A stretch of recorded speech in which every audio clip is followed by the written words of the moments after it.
उन सभी में आप लोगों को काम आने वाली है ये पॉलिटी। ठीक है, तो हम लोग देखेंगे आज की क्लास में सारी चीजें बताऊंगा कि हम लोग किस तरीके से हम लोगों को पॉलिटी को पूरी तरह से कंप्लीट करना है, और साथ ही साथ हम लोग ये देखने वाले हैं कि होता क्या है किसी भी सब्जेक्ट को लेकर कि सबसे पहले ना हम लोगों को ये देखना होता है कि हम लोगों को पढ़ना क्या क्या है, कितना पढ़ना है और किस तरीके से पढ़ना है। और पढ़ने से भी पहले हम लोगों को यह समझना होता है कि वो सब्जेक्ट हम लोग क्यों पढ़ रहे हैं, हम लोगों को क्यों वो सब्जेक्ट पढ़ना है, कैसी व्यवस्थाएं हैं, कितने टाइप्स के उनमें जो भी तंत्र है वो कितने टाइप्स के, ये सारी चीजें हम लोगों को पढ़ना होता है, सब कुछ हमको समझना होता है। और आज का लेक्चर जो है हम लोगों ने इसका नाम ही रखा हुआ है सामान्य परिचय, और सामान्य परिचय हम लोगों ने नाम रखा है तो हम लोग एक पॉलिटी का जो ओवरव्यू है कि हम लोगों को पॉलिटी में क्या क्या चीजें पढ़नी होती है, इन सब चीजों के बारे में हम लोगों को आज जो है वो डिस्कशन करने वाले हैं। ठीक है, तो आप लोग सब लोग आ चुके हैं, सब लोग बने हुए हैं। आप लोगों को मेरी आवाज आ रही है क्या? श्रवण, मोनिका, अगर आप लोगों को मेरी आवाज आ रही है तो आप लोग यस कर दीजिए, आप लोग बोल दीजिए कि हाँ सर हमें आपकी आवाज आ रही है। ठीक है, ठीक है, मैं देख पा रहा हूं आप लोग जुड़ चुके हैं। तो वही है, आज हम लोगों की पहली क्लास है पॉलिटी की, और हम लोग पॉलिटी की जो पहली क्लास है इसमें क्या देखने वाले हैं, हम लोग एक ओवरव्यू देखने वाले हैं कि क्या क्या चीज सर हम लोग पढ़ने वाले हैं। और पूरी आज के पहले लेक्चर से लास्ट लेक्चर तक जितने भी टर्म्स, जितनी भी चीजें हम लोगों को रोज यूज होने वाली है कि कौन कौन से शब्दावली जो है हम लोगों के लिए रोज यूज में आने वाली है, हम लोग रोज पढ़ेंगे तो कौन कौन से शब्द हम लोगों के सामने आने वाले हैं, तो उन सभी शब्दों को हम लोग आज जानने वाले हैं। और देखो होगा क्या, जब भी मैं पॉलिटी की आने वाली जो भी क्लासेस मैं आप लोगों को समझाऊंगा तो उन क्लासेस में क्या होगा, मैं बार बार बोलूंगा कार्यपालिका, बार बार बोलूंगा विधायिका, बार बार बोलूंगा न्यायपालिका, बार बार बोलूंगा लोकतंत्र, बार बार बोलूंगा राजतंत्र, संघीय ढांचा, एकात्मक ढांचा, ये सारी चीजें मैं बोलूंगा। तो उस समय आप लोगों के दिमाग में ये नहीं आना चाहिए कि सर ये क्या होता है, क्योंकि मैं आज का पहला लेक्चर सिर्फ और सिर्फ इस चीज पर लेने वाला हूं कि आप लोगों को आने वाले लेक्चरों में जो मैं शब्द यूज करने वाला हूं, जो ये सिस्टम है, उस सिस्टम को समझने के लिए आज सिर्फ और सिर्फ ये लेक्चर उसी चीज के लिए। ठीक है, तो आप लोगों को आवाज आ रही है? ठीक है, मोनिका की तरफ से आवाज आ गई है कि हाँ सर हम लोगों को आवाज आ गई है। ठीक है, तो क्या आज हम लोग यही सारी चीजें समझने वाले हैं, और इस लेक्चर की इंपॉर्टेंस इतनी ज्यादा है ना दोस्त, अगर आप इस लेक्चर में देखो, मैं आप लोगों से बोल रहा हूं कि अगर आप लोगों को कोई भी डाउट, अगर कोई शब्द नहीं समझ आता है तो आप लोग बोलना कि सर, सीधे कमेंट बॉक्स में अभी लिख दीजिएगा कि सर ये चीज हमें समझ नहीं आई, मैं तुरंत के तुरंत आप लोगों का रिप्लाई देने, मतलब समझाने की कोशिश करूंगा। ठीक है, तुरंत वहीं के वहीं क्लियर, क्योंकि अगर ये लेक्चर आप लोगों को समझ नहीं आया तो ये मान के चलिए कि आखिरी तक पॉलिटी का जो आखिरी लेक्चर रहेगा ना, वहां तक भी आपके कॉन्सेप्ट क्लियर नहीं हो पाएंगे, क्योंकि पॉलिटी में हर शब्द का इतना बड़ा मीनिंग होता है। मैंने बोला राजतंत्र, आप बोलोगे सर चार शब्दों का ही तो शब्द है, लेकिन उसके मतलब इतने गहन है, उसके जो मतलब है ना वो इतने गहरे हैं कि मैं आप लोगों को क्या बताऊं। तो आज का जो हम लोगों का लेक्चर होने वाला है वो इसी चीज पर होने वाला है कि कौन कौन सी चीजें हैं, क्या क्या सिस्टम है, सारी चीजें हम लोग समझेंगे। शासन के अंग, कि शासन किस तरीके से काम करता है, कितने प्रकार के शासन होते हैं, ये सारी चीजें हम लोग देखने वाले हैं। तो उससे पहले आप लोग बन गए हैं सारी चीजें, कौन कौन आ चुका है? ठीक है, मोनिका है क्लास में, ओके ठीक है, तो मोनिका हर क्लास सारी चीजें हम लोग देखने वाले हैं। राज व्यवस्था एक परिचय, पॉलिटी का जो है वो आज हम लोगों का इंट्रोडक्शन क्लास है, लेकिन क्लास स्टार्ट होने से पहले हम लोगों ने एक नई चीज जो है ऐड करी है, वो ये है कि हम लोग हर क्लास की जो हम लोगों की शुरुआत होगी, पॉलिटी की जो हर क्लास की शुरुआत होगी वो एक मोटिवेशनल कोटेशन के साथ ही होगी। और आज भी मैं आप लोगों के लिए एक ऐसा ही मोटिवेशनल कोटेशन लेकर आया हूं, या एक ऐसा ही मोटिवेशनल सेगमेंट लेकर आया हूं। ये किस्सा जो है, देखो मोटिवेशनल हमेशा अपने आप को उत्साहित बनाए रखना बहुत जरूरी होता है, भले ही वो रणभूमि हो या चाहे आप लोगों का जो परीक्षा वाली जो फील्ड है, एग्जाम्स वाली फील्ड है, इसमें हर विद्यार्थी को, हर व्यक्ति को अपना मोटिवेशन बनाए रखना होता है। ठीक है, मैं आप लोगों के लिए जो आज एक किस्सा लेकर आया हूं वो महाभारत की रणभूमि से है। महाभारत की रणभूमि, महाभारत के बारे में आप लोगों ने सुना ही होगा। महाभारत की रणभूमि में जब रक्त की नदियां बह रही होती है, महाभारत की रणभूमि में जब रक्त संहार हो रहा होता है, रक्त की नदियां बह रही होती है, भयंकर लहू बह रहा होता है, तब अर्जुन रहते हैं, अर्जुन भगवान श्री कृष्ण से पूछते हैं कि हे माधव, आप मुझे ये बताइए कि मान के चलिए युद्ध में जीत भी गया, ये युद्ध पांडव जीत भी गए, इतना रक्त बह रहा है, इतना लहू बह रहा है, तो आखिर में युद्ध के अंत में हमें क्या प्राप्त होगा? तब भगवान श्री कृष्ण मुस्कुराते हुए कहते हैं कि कर्मण्यवाधिकारस्ते मा फलेषु कदाचना माँ कर्म फल है तरभू माते संघोष्टि कर्मणा। मतलब भगवान श्री कृष्ण कहते हैं कि सुनो पार्थ, हमारे अधिकार में तो केवल कर्म है, जो फल होता है ना वो ईश्वर के हाथों में होता है। इसीलिए ना तो कर्म से भागना उचित है और ना ही कर्म से प्राप्त होने वाले फल की आशा रखना उचित है। यही चीज आपको अपने जीवन में उतारना है, यही चीज आपको भी, कि हमें सिर्फ कर्म करना है, हमें सिर्फ पढ़ाई करना है। जो फल, देखो कई स्टूडेंटों का क्या रहता है कि पहले ही सोचने लगते हैं कि सर रिजल्ट कब आएगा, एग्जाम कब होगा। अरे आप अपनी पहले तैयारी तो करो यार। मतलब आपको पहले अपने कर्म करने हैं, कर्म करना है, फल आप ईश्वर के ऊपर छोड़ दीजिए। अगर आपके कर्म निष्फल, अगर आपके कर्म सच्चे मन से होंगे तो आपको फल जो है वो अवश्य ही अच्छा ही मिलेगा। इस बात में कोई संदेह नहीं है, कोई इस बात को ठुकरा नहीं सकता। अगर आप ईमानदारी से मेहनत कर रहे हो तो आपको अच्छा ही, सब कुछ अच्छा ही मिलेगा। ठीक है, आपका इंग्लिश मीडियम है, ठीक है मोनिका, ये हिंदी मीडियम की क्लास है।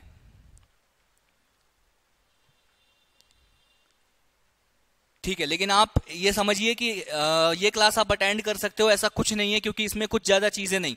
मैं आप लोगों को सिर्फ और सिर्फ वर्ड समझाने वाला हूं, आपको कुछ ना कुछ सीखने को ही मिलेगा, तो आप अटेंड कर सकते हो। ठीक है, तो ये चीजें समझ आई। स्टार्ट करते हैं आज की क्लास। और आज की क्लास में अगर हम लोग देखें कि हम लोग क्या क्या चीजें देखने वाले हैं, तो सबसे पहले हम लोग देखने वाले हैं राज्य। ये जो शब्द है ना, राज्य मतलब स्टेट, हाँ राज्य मतलब स्टेट, ये शब्द है ना, हम लोग पॉलिटी, जितनी भी बार हम लोग पॉलिटी पढ़ेंगे, जितनी भी देर हम लोग पॉलिटी पढ़ेंगे, पहले लेक्चर से आखिरी लेक्चर तक ये शब्द आपका पीछा नहीं छोड़ेगा। कौन सा शब्द? सर राज्य। सर इतना आसान तो है, हम लोगों को पता है राज्य क्या होता है, जैसे मध्य प्रदेश होता है, जैसे छत्तीसगढ़ है, वैसे राज्य है। बिल्कुल नहीं दोस्त, अगर आप ऐसा सोचते हैं तो आप जो राज्य व्यवस्था की भाषा में आप बिल्कुल गलत सोचते हैं। ठीक है, तो आज मतलब मैं बोल रहा हूं कि आपको हर लेक्चर में, जितने भी पॉलिटी के लेक्चर होने वाले हैं, उस लेक्चर में आपको ये शब्द मिलेगा। कौन सा शब्द? वो शब्द रहेगा आपका राज्य। ये शब्द आपको हमेशा देखने को मिलेगा। इसलिए आज जो है, आज के इस लेक्चर में हम लोग समझेंगे कि इस राज्य का अर्थ क्या है और इसके कौन कौन से तत्व है। मतलब अगर जब मैं ये चीजें समझा दूंगा, उसके बाद जब भी पॉलिटी के लेक्चर में मैं बोलूंगा कि राज्य, तो उससे आप लोगों के दिमाग में सीधे सीधे क्लिक होना चाहिए कि राज्य का मतलब वही है जो सर ने पहले लेक्चर में समझाया था। ठीक है, ये चीज आप लोगों को क्लिक होनी चाहिए। तो आज के लेक्चर में हम क्या समझेंगे? आज के लेक्चर में हम लोग समझेंगे राज्य और राज्य का अर्थ और इसके जितने भी तत्व है, इन सभी के बारे में, मतलब राज्य के अंतर्गत कौन कौन सी चीजें आती है, ये चीजों को आज हम लोग समझने वाले हैं। इसके बाद क्या समझेंगे सर? हाँ, तो इसके बाद जो समझेंगे वो भी देखेंगे। इसके बाद हम लोग समझेंगे शासन के अंग। शासन मतलब मैं वही चीजें लेकर आया हूं जो पूरे जितने भी हम लोगों के 50-60 लेक्चर होंगे, उन 50-60 लेक्चरों में हर रोज इन वर्ड का इस्तेमाल होगा। तो मैं चाहता हूं कि इन वर्ड्स की जो मीनिंग है, इन वर्ड्स का जो मतलब है, वो चीज आपके दिमाग में बिल्कुल एकदम से क्लियर हो जाना चाहिए कि क्या विधायिका है, क्या न्यायपालिका है और क्या कार्यपालिका है। क्योंकि मैं इसके बाद आज ये चीजें समझाऊंगा, इसके बाद मैं कभी, मतलब मैं समझ रहे हो, इसके बाद अगर मैं कुछ टॉपिक पढ़ा रहा हूँ, उस बीच में मैंने कार्यपालिका बोला, तो उस बीच में कोई बच्चा ये नहीं बोलेगा कि सर कार्यपालिका क्या होती है, क्योंकि वो चीजें मैं आज समझा दे रहा हूं। वो लेक्चर किसी और चीज को समझाने के लिए रहेगा, तो आज मैं ये सारी चीजें समझा दे रहा हूं जो रोजमर्रा का हमारा जीवन है ना, जो ये संघर्ष का जीवन है, जो हम 50-60 घंटे जो हम भी पॉलिटी पढ़ने वाले हैं, तो उसमें जो शब्द यूज होने वाले हैं उन चीजों के बारे में। तो शासन मतलब जो गवर्नमेंट जिस तरीके से शासन करती है, गवर्नमेंट जिस तरीके से सरकार चलाती है, तो उसके जो अंग है कि किस किस हिसाब से वो चलाती है, तो उन सब चीजों को हम लोग समझने वाले हैं। उसके बाद क्या समझने वाले हैं? शासन प्रणालियों के प्रकार। मतलब सर, मतलब कि हर देश में आप लोगों को अलग अलग प्रकार का शासन मिलेगा, अलग अलग प्रकार की शासन प्रणालियां मिलेगी। मतलब गवर्नमेंट चलाने की जो प्रणाली है वो अलग अलग प्रकार की मिलेगी। तो उनको भी हम लोग देखेंगे कि उनको कितने भागों में बांटा जा सकता है और कौन कौन सी है, भारत में कौन सी है, ब्रिटेन में कौन सी है, अमेरिका में कौन सी है। उन सब चीजों को हम लोग बहुत अच्छे से देखने वाले हैं। तो आज का जो हम लोगों का लेक्चर होने वाला है वो यही होने वाला है कि हम लोगों को कौन कौन से शब्द जो है वो डेली रोज हम लोगों के सामने आने वाले हैं, उन्हीं शब्दों को हम लोगों को देखना है, इन शब्दों का मतलब समझना है कि शासन कैसे चलता है, क्या नहीं चलता है। ठीक है, तो सबसे पहले ओके, ठीक है, तो सबसे पहले अगर हम लोग बात करें, देखो मोनिका कह रही थी कि सर मैं इंग्लिश मीडियम से, मतलब देखो मीडियम मैं मानता हूं कि चलो ठीक है, शब्द आप लोगों को किस लिए न्यू रहे होंगे, लेकिन अगर मैं इतना जानता हूं कि अगर आप इंग्लिश मीडियम में भी पढ़ रहा हो तो आपको अगर कोई हिंदी मीडियम, मतलब अगर कोई टीचर इंग्लिश मीडियम में पढ़ा रहा हो तो वो समझाएगा तो हिंदी में ही, ठीक है। तो आप यहां समझ सकते हैं, क्योंकि अगर आप इंग्लिश मीडियम की क्लास भी लोगे तब भी ये जो वर्ड्स है, तब भी ये जो सारी चीजें हैं, ये आप लोगों को काम ही आएगी, ठीक है। जो चीजें नहीं है, देखो क्या होगा, अगर आपको ये वर्ड नहीं समझ आ रहे हैं तो आप उसको इंग्लिश में गूगल पे सर्च कर लो, तो उससे क्या होगा कि हम लोगों का हिंदी वाला जो पेपर होता है उसमें ट्रांसलेशन वाले वर्ड्स आते हैं कुछ कुछ, तो वो भी आप लोगों की तैयारी हो जाएगी। मैं कोशिश करूंगा, देखो मैं कोशिश करूंगा कि आने वाली जो स्लाइड्स होगी ना, उसमें जो हेडिंग रहे वो इंग्लिश और हिंदी दोनों में रहे, ताकि इंग्लिश मीडियम वाले बच्चों को भी थोड़ा अगर कोई देखे तो सारी चीजें समझ आए। लेकिन ठीक है, आज का जो लेक्चर है मैं उसमें इंग्लिश नहीं कर पाया, उसके लिए ठीक है, मैं सॉरी बोलता हूं। मैं अगले लेक्चर से जो है इंग्लिश हिंदी दोनों में लाने की कोशिश करूंगा। तो टाइप्स ऑफ गवर्नेंस सिस्टम, जो सरकार चलाने का जो सिस्टम है, सरकार चलाने का जो सिस्टम है उसके बारे में हम लोग जानेंगे। और मैंने आप लोगों को कहा कि हम लोग क्या क्या जानने वाले हैं आज के लेक्चर में। आज के लेक्चर में हम लोग जानने वाले हैं सबसे पहले तो राज्य और राज्य का अर्थ, इसके तत्व समझेंगे। इसके बाद हम लोग देखेंगे शासन के अंग, जो अंग है कि अगर कोई गवर्नेंस है तो उसके अंग कौन कौन से हैं, वो किस प्रकार से शासन करता है, तो ये सारी चीजें हम लोग देखेंगे। और इसके बाद हम लोग देखेंगे कि शासन प्रणाली मतलब गवर्नेंस सिस्टम के जितने भी टाइप है, गवर्नेंस सिस्टम के जितने भी टाइप है उनको हम लोग जानेंगे, जैसे धर्मतंत्र, लोकतंत्र और राजतंत्र। इसमें हम लोग देखेंगे विधायिका क्या होती है, फिर हम लोग देखेंगे न्यायपालिका क्या होती है, और उसके बाद हम लोग देखेंगे कार्यपालिका क्या होती है, इनके काम क्या क्या होते हैं। इन सभी चीजों को हम लोग बहुत ज्यादा डिटेल में पढ़ने वाले हैं, ठीक है। सबसे पहले क्या मैंने आप लोगों को बताया था कि सबसे पहले हम लोग राज्य के बारे में देखने वाले हैं। तो देखो आज से, ठीक है, आज से अब देखो, अभी तक आप पॉलिटी पढ़े हो नहीं पढ़े हो मुझे नहीं मतलब, ठीक है। आज से आप राज्य का मतलब जो भी समझते थे मुझे उससे कोई मतलब नहीं है। लेकिन मैं चाहता हूं अगर आप एक अच्छे एस्पिरेंट है, अगर आप एक अच्छे विद्यार्थी है, आप मेहनत से आप तैयारी कर रहे हैं, तो मैं ये चाहता हूं कि आज जो हम लोग राज्य का मतलब निकालेंगे वही राज्य का मतलब आप हमेशा के लिए अपने दिमाग में बिठा ले।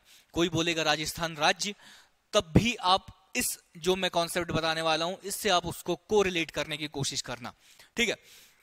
तो राज्य का अर्थ क्या होगा सर, मतलब अगर मैं बोलूं आने वाले भारत जब संविधान पढ़ेंगे हम लोग आर्टिकल 12, ठीक है, आर्टिकल 12, आर्टिकल 36, ठीक है, इन सभी में राज्य की परिभाषा है और वो राज्य की परिभाषा वही रहेगी जो ये है, ठीक है। ये सारी चीजें हम लोग अनुच्छेद में भी बार बार मैं बोलूंगा, राज्य का उद्देश्य होगा कि वो लोक कल्याणकारी राज्य की स्थापना करे।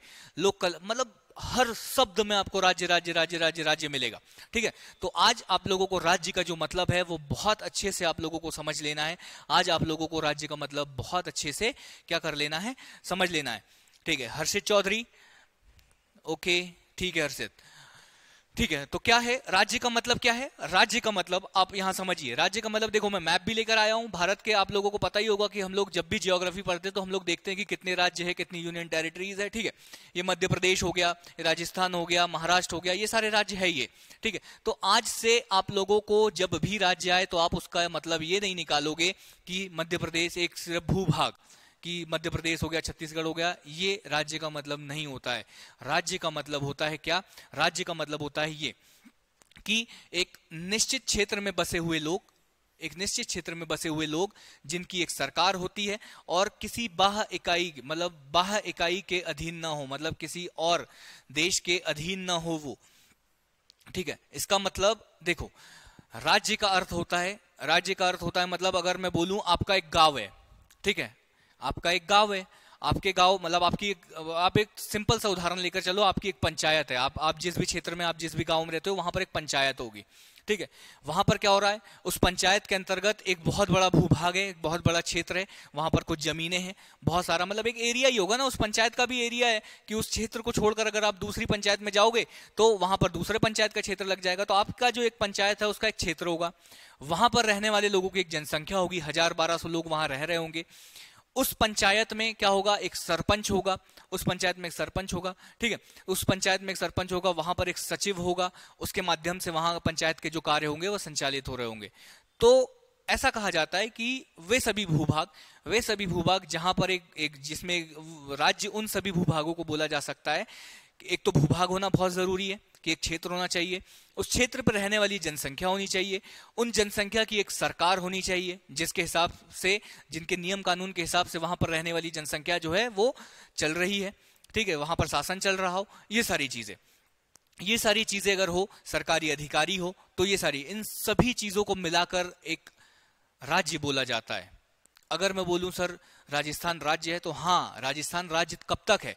राजस्थान राज्य कब तक है? तब तक राजस्थान के पास एक भूभाग है, मतलब एक क्षेत्रफल है। अब आप याद करते हो ना कि राजस्थान जो है वो भारत का सबसे बड़ा, क्षेत्रफल की दृष्टि से सबसे बड़ा राज्य है।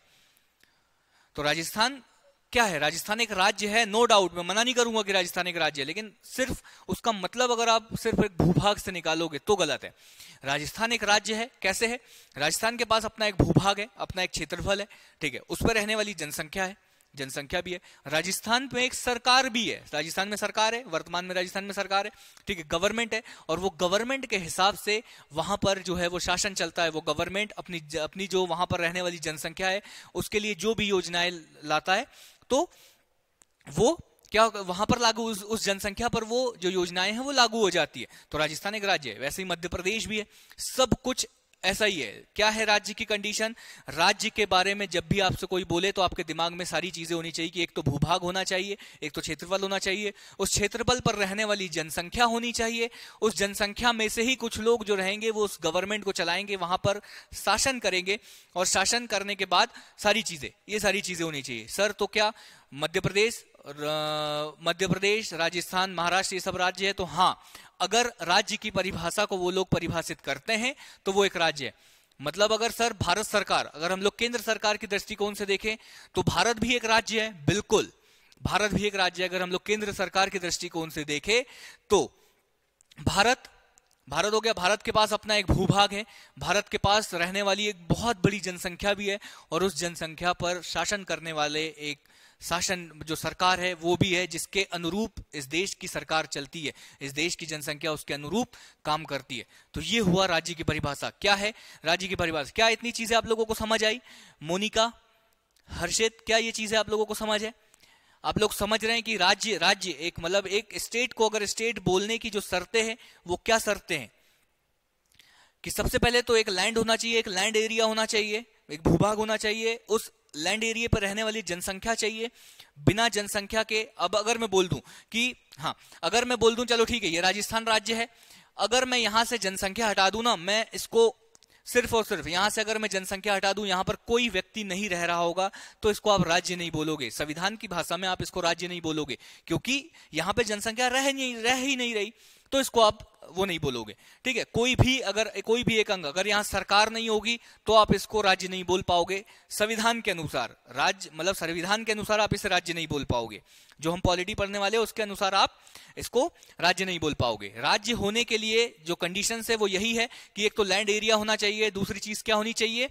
दूसरी चीज वहां पर जनसंख्या होनी चाहिए, जनसंख्या के साथ ही वहां पर सरकार भी होनी चाहिए, जिस गवर्नमेंट के अनुसार वहां पर पूरा का पूरा शासन चलता हो। क्या ये चीजें क्लियर है आप लोगों को? ठीक है, तो हम लोग जो स्लाइड पर लिखी है वो एक बार देख लेते हैं। हाँ, और ये सारी चीजें तो है। एक शर्त ये भी है कि किसी बाह्य इकाई के अधीन ना हो, मतलब किसी और के अधीन ना हो। हम लोग जो है वो स्वतंत्र हो। स्वतंत्र हो का मतलब हम अपने डिसीजन स्वयं ले सकते हैं, हमें किसी और से पूछने की आवश्यकता नहीं है कि हमें अपने राज्य में क्या करना है क्या नहीं करना, किसी और का हम लोगों के ऊपर दबाव ना हो, ठीक है। तो ये कहते हैं कि किसी बाह्य इकाई के अधीन न होना चाहिए, ये राज्य की शर्त है। तो क्या है राज्य? एक बार आप लोग देख लीजिए, जो परिभाषा है वो ये है कि राज्य का अभिप्राय का मतलब होता है, राज्य का जो अर्थ है वो ये है कि एक निश्चित क्षेत्र होना चाहिए। मतलब वही मैंने बोला कि लैंड एरिया होना चाहिए, एक निश्चित लैंड एरिया, ठीक है, लैंड एरिया होना चाहिए। उसके बाद बसे हुए लोगों का एक समूह, उसमें जो है वो बसे हुए लोग, मतलब जो जनसंख्या होनी चाहिए, पॉपुलेशन होनी चाहिए, बसे हुए लोगों का जो वहां पर रहते हैं उनका एक समूह होना चाहिए, और साथ ही साथ उनमें एक सरकार होनी चाहिए, एक गवर्नमेंट होनी चाहिए, ये बात बोली गई। और किसी और के अधीन नहीं होना चाहिए, ये हो गई आपकी राज्य की परिभाषा। राज्य का जो मतलब है ना, वो किसी प्रांत, मतलब एक लैंड एरिया से ना होकर एक राजनीतिक इकाई के रूप में है। मतलब मैंने वही बोला कि अभी तक आप लोग राज्य का मतलब समझते थे कि राज्य का मतलब क्या होता है, एक भूभाग। मतलब राजस्थान है, राजस्थान मान के चलो, राजस्थान को आप 2 भागों में बांट दो, ठीक है, 2 भागों में बांट दो, सारी जनसंख्या को एक भाग में ले आओ और एक भाग को सिर्फ और सिर्फ खाली छोड़ दो, उस भाग में ना तो जनसंख्या रहे ना तो सरकार रहे, तो आप उसको राज्य नहीं बोलोगे। ठीक है, वो भूभाग है लेकिन आप उसको राज्य नहीं बोलोगे, क्योंकि संविधान के अनुसार जो परिभाषा है, संविधान के अनुसार परिभाषा जो शर्त है, जो पॉलिटी के अनुसार, जो कॉन्स्टिट्यूशन के अनुसार जो परिभाषा है वो यही है कि राज्य का मतलब ये होगा। राज्य का मतलब क्या होगा? राज्य का मतलब होगा एक भूभाग, एक वहां पर रहने वाले समूह, वहां पर गवर्नमेंट चलने वाली जो सरकार है वो, और वो किसी और बाह्य इकाई के अधीन नहीं होना चाहिए, ये बात बोली गई। यहां पर भी वही सारी चीजें क्या चीज है? तो वही सारी चीजें, संगठित सरकार होनी चाहिए। ये सारी चीजें मैं आप लोगों को समझा ही चुका हूं ऑलरेडी, बाकी कुछ चीजें नहीं है। सरलतम रूप से देखें, ठीक है, सरलतम रूप से देखें तो अगर हम लोग देखें कि सरल रूप में देखें कि सर क्या होता है राज्य, तो राज्य में आप लोग कार्यपालिका, अभी देखो ये मतलब आपको नहीं पता होगा कि कार्यपालिका का मतलब क्या होता है, ठीक है। न्यायपालिका का मतलब भी आपको नहीं पता होगा और विधायिका का मतलब भी आपको नहीं पता होगा। ये चीज मैं नेक्स्ट स्लाइड में आप लोगों को समझाऊंगा। तो अभी आप बस यहां पर इतना याद रख लो कि सरलतम रूप से कार्यपालिका, न्यायपालिका, विधायिका, राज्य की जितनी भी सरकारें हैं, मतलब मध्य प्रदेश में जो सरकारें हैं वो, राजस्थान में जितनी सरकारें हैं वो, और जितने भी लोक सेवक है, लोक सेवक का काम क्या होता है? आप मान के चलिए कि आपका सिलेक्शन होता है मध्य प्रदेश लोक सेवा आयोग या एमपीपीएससी में आपका सिलेक्शन हो जाता है, आप एक लोक सेवक, एक सिविल सर्वेंट के रूप में आप बन जाते हो। तो आपका भी काम क्या होगा? आपका काम क्या होगा बताओ? आपका काम ये होगा कि गवर्नमेंट के द्वारा जो भी कानून बनाए जाएंगे, मान के चलो कि महिला सशक्तिकरण से रिलेटेड मध्य प्रदेश सरकार ने कोई कानून बनाया कि अब महिलाओं को जो है वो सरकारी नौकरियों में आरक्षण, या जो भी सारी चीजें, या महिलाओं के लिए कुछ अच्छी योजनाएं ला दी गई, या फ्री ट्रैवल की योजना ला दी गई महिलाओं के लिए। अब इसको लागू करने का काम कौन करेगा? इसको लागू करने का काम कौन करेगा? एक सिविल सर्वेंट, एक सिविल सेवक इसको लागू करने का काम करेगा। इन योजनाओं को लोगों को बताएगा कि अब मध्य प्रदेश में जो ट्रैवल है वो फ्री हो गया है, महिला सशक्तिकरण के लिए ये योजनाएं आई है। इन सभी काम जो है वो कौन करेगा? तो वो सिविल सेवक करेगा। इन सभी को सम्मिलित रूप से आप राज्य बोल सकते हो। इन सभी को सम्मिलित रूप से आप राज्य बोल सकते हो, मतलब एक सिविल सेवक, एक गवर्नमेंट, मतलब कार्यपालिका, विधायिका, सबको, ठीक है। क्योंकि ये काम क्या कर रही हैं? ये कल्याणकारी काम कर रहे हैं, ये लोगों के लिए ही काम कर रहे हैं, उसी सरकार, उसी भूभाग में रहकर काम कर रहे हैं, ठीक है। क्योंकि ये सरकार का अंग हो गया। अब आप बोलोगे सर अभी तो आप कुछ और बता रहे थे। देखो, मैंने बोला कि वहां पर एक संगठित सरकार होनी चाहिए। अब उस सरकार के काम करने के लिए अब जो ये सिविल सेवक है वो कहां पर आ गए? ये सरकार के अंतर्गत आ गए। तो ये सब लोग मिलकर क्या बनाते हैं? एक सरकार बनाते हैं। तो आप लोग अपने दिमाग में बिठा लीजिएगा राज्य की परिभाषा, ठीक है। क्लियर है आप लोगों को? सारी चीजें क्लियर है? ओके, चलो ठीक है, आगे समझते हैं। तो राज्य में क्या क्या चीजें होनी चाहिए? आपको ये जो चीजें है ना, ये आपसे पूछ सकता है 5 नंबर या 3 नंबर में, 5 मार्कर, या मेंस में 3 नंबर में आपसे पूछा जा सकता है कि क्या, कि राज्य, अगर संविधान के अनुसार राज्य होने की शर्त क्या है? राज्य होने की शर्त क्या है? तो आप बोल सकते हो कि संविधान के अनुसार राज्य होने की शर्त है कि उसमें 4 तत्व होने चाहिए। वो कौन कौन से तत्व होने चाहिए? वो तत्व होने चाहिए, एक तो भौगोलिक भूभाग। भौगोलिक भूभाग का मतलब क्या है? भौगोलिक भूभाग का मतलब है कि एक लैंड एरिया होना चाहिए। उसके बाद उसमें रह रही जनसंख्या होनी चाहिए, ये चीज मैं आप लोगों को बता ही चुका हूं। और उसके बाद क्या होना चाहिए? एक सरकार या शासन प्रणाली उनकी होनी चाहिए, एक सरकार, एक गवर्नमेंट चलाने का तरीका होना चाहिए, और साथ ही साथ होनी चाहिए संप्रभुता। संप्रभुता का मतलब होता है कि स्वतंत्र अस्तित्व, स्वतंत्र अस्तित्व होना चाहिए। संप्रभुता का मतलब होता है स्वतंत्र अस्तित्व, मतलब किसी के अधीन नहीं होना चाहिए। जैसे अगर मैं बोलूं कि 1947 से पहले भारत जो देश था वो संप्रभु नहीं था। संप्रभु नहीं था मतलब भारत के में रह रहे लोगों के लिए भारत सरकार, मतलब भारत के जो नेता है, भारत के जो लोग हैं, वो अपने लोगों के लिए डिसीजन नहीं ले पाते थे, क्योंकि भारत संप्रभु या स्वतंत्र था ही नहीं। भारत के ऊपर किसका राज था? भारत के ऊपर ब्रिटेन का राज था, और ब्रिटेन जो भी डिसीजन लेता था तो वो डिसीजन जो है वो भारत में लागू हो जाते थे। इसका मतलब ये है कि भारत संप्रभु नहीं है। तो इसका मतलब यही है, संप्रभुता का मतलब है कि अपने लोगों के लिए जो निर्णय लेने की जो क्षमता है वो स्वयं की वहां की सरकार में हो, वो किसी के अधीन ना हो, किसी के इन्फ्लुएंस में आकर वो डिसीजन ना ले रहे हो, ठीक है। तो संप्रभुता का मतलब ये होता है। तो राज्य के जो 4 तत्व है ना, ये बहुत ज्यादा इंपॉर्टेंट है। क्या? जब भी आप सोचोगे कि राज्य में जब भी बोलूं तो आपके दिमाग में क्लिक करना चाहिए कि सर ने मुझे 4 तत्व बताए थे राज्य के बारे में। कौन कौन से? एक तो भौगोलिक भूभाग, वहां पर जनसंख्या होनी चाहिए, वहां उसकी सरकार होनी चाहिए, और उसकी संप्रभुता होनी चाहिए। संप्रभुता का मतलब है कि वो स्वतंत्र होना चाहिए, वो किसी के अधीन नहीं होना चाहिए वो राज्य, ठीक है, ये चीजें क्लियर है। इसके बाद अगर हम लोग देखें तो यही सारी चीजें हैं। राज्य की भौगोलिक भूभाग का मतलब यही है कि वही मैंने बताया कि एक लैंड एरिया होना चाहिए। जैसे ये पूरा जो एक लैंड एरिया है भारत का, यही है। और लैंड एरिया है तो यहाँ पर सरकार है, सारी चीजें यहाँ पर काम हो रहे हैं, जो भी खेती किसान खेती कर रहा है, ये सारी चीजें। बाकी मुझे नहीं लगता, मैं आपको सारी चीजें समझा ही चुका हूं। सरकार, देखो सरकार ऐसा कहा जाता है कि देखो लैंड एरिया तो ठीक है, लेकिन जो सरकारें हैं ना वो राज्य की आत्मा होती है, राज्य की आत्मा होती है। ऐसा कहा जाता है कि राज्य की ये क्या होती है, आत्मा। अगर गवर्नमेंट नहीं होगी, अगर गवर्नमेंट नहीं होगी तो उस समूह, उस क्षेत्र में रहने वाले जो लोग हैं वो अराजक हो जाएंगे। मतलब वो कुछ लड़ाई झगड़े इन सब चीजों में लिप्त हो जाएंगे, बहुत ज्यादा अराजक हो जाएंगे। इसीलिए कहा जाता है कि जो भी राज्य है उसमें सरकार का होना बहुत जरूरी है, क्योंकि सरकार क्या करती है, सरकार बनाएगी आप लोगों के लिए कानून, फिर वही सरकार की जो कार्यपालिका होगी वो क्या करेगी, उन कानूनों को लागू करेगी। और जब आपके ऊपर लागू हो जाएगी तो लोग क्या सिस्टम में रहना स्टार्ट कर देते हैं। लोगों को पता चलता है कि ये अपराध है, ये करने से ये सजा मिलेगी। समझ रहे हो? अगर गवर्नमेंट नहीं होगी तो सब स्वतंत्र होंगे, सब अपनी अपनी मन मर्जी से, कोई कहीं किसी की दुकान कब जा रहा है, कोई किसी चाय के पैसे ही नहीं दे रहा है। आप समझ रहे हो ये सारी चीजें? तो मतलब सब वायलेंट हो जाएंगे। इसलिए कहा जाता है कि क्या है, जो गवर्नमेंट है वो राज्य की आत्मा है। इसके रहने से सब लोग क्या रहते हैं, एक सिस्टम में रहते हैं, एक सिस्टम में रहते हैं। ये सारी चीजें मैंने बताया कि अराजक हो जाते हैं लोग। बाकी चीजें तो ठीक है, मतलब आप लोगों को समझ आना चाहिए, ये सारी चीजें लिखने की चीजें। फिर जनसंख्या होना ही चाहिए। बिना जनसंख्या के मैंने बोला कि एक राज्य की कल्पना करना असंभव है। मैंने बोला ना कि अगर उस क्षेत्र में जनसंख्या नहीं है तो आप उसको राज्य बोल ही नहीं सकते। तो जनसंख्या का होना बहुत जरूरी है। तो बिना जनसंख्या के कल्पना संभव नहीं है राज्य की। और यही सारी चीजें हैं कि राजनीतिक व्यवस्था है, सारी चीजें मैं आपको बता दिया हूं। संप्रभुता के बारे में भी मैंने आप लोगों को बता दिया कि संप्रभुता क्या है। संप्रभुता एक प्राण तत्व है। ये मान के चलो कि अगर संप्रभु नहीं है तो आप में जान ही नहीं है। जो राज्य है वो कैसा है, राज्य कैसा है, राज्य एक मृत व्यक्ति की तरफ, मतलब ये मान के चलो कि उस व्यक्ति में प्राण ही नहीं है, बस वो पड़ा हुआ है, बस जिंदा है।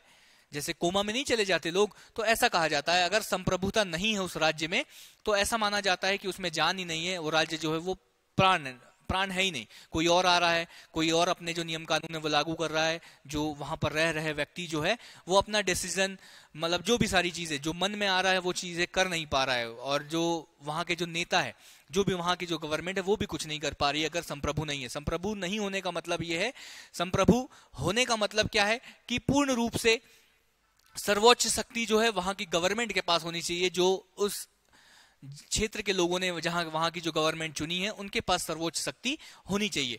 मतलब बाह्य और आंतरिक नियंत्रण से पूरी तरह से मुक्त, मतलब किसी और के अधीन नहीं होना चाहिए। साफ साफ सिंपल भाषा में ये जो मतलब है उसका वही है कि आप किसी के अधीन नहीं हो। आपका जो मन है, वहां के जो राज्य के जो सरकार है उसका जो मन है वो अपने गवर्नमेंट के लिए, मतलब अपनी जो जनसंख्या है, अपने जो जन है, अपने जो लोग हैं उनके लिए वो काम, अपने लिए वो योजना बनाए। ऐसा नहीं कि जैसे क्या होता है कि कई बार योजना बना दी जाती है लेकिन आपके पास अधिकार ही नहीं है। जब तक ऊपर से ऑर्डर नहीं मिलेगा तब तक, मतलब अगर किसी के अधीन है, मतलब मान के चलो कि आज हम लोग अगर, मतलब मैं ऐसा नहीं बोल रहा कि वो, लेकिन मान के चलो कि आज अगर ब्रिटेन के अधीन होते, भारत अगर ब्रिटेन के अधीन होता, तो भारत सरकार, भारत में भले ही कोई भी सरकार होती, जब तक वहां से परमिशन नहीं मिलती वो कोई योजना यहां लागू नहीं कर पाते।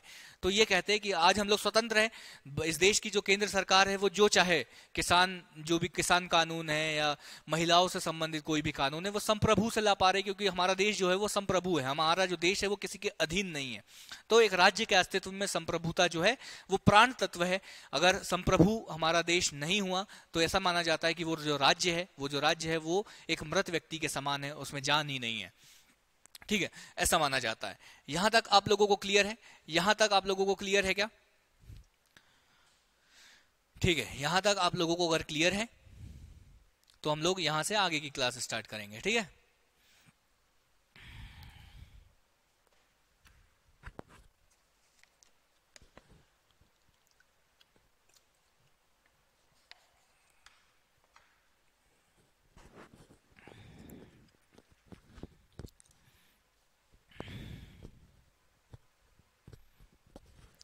अब देखो,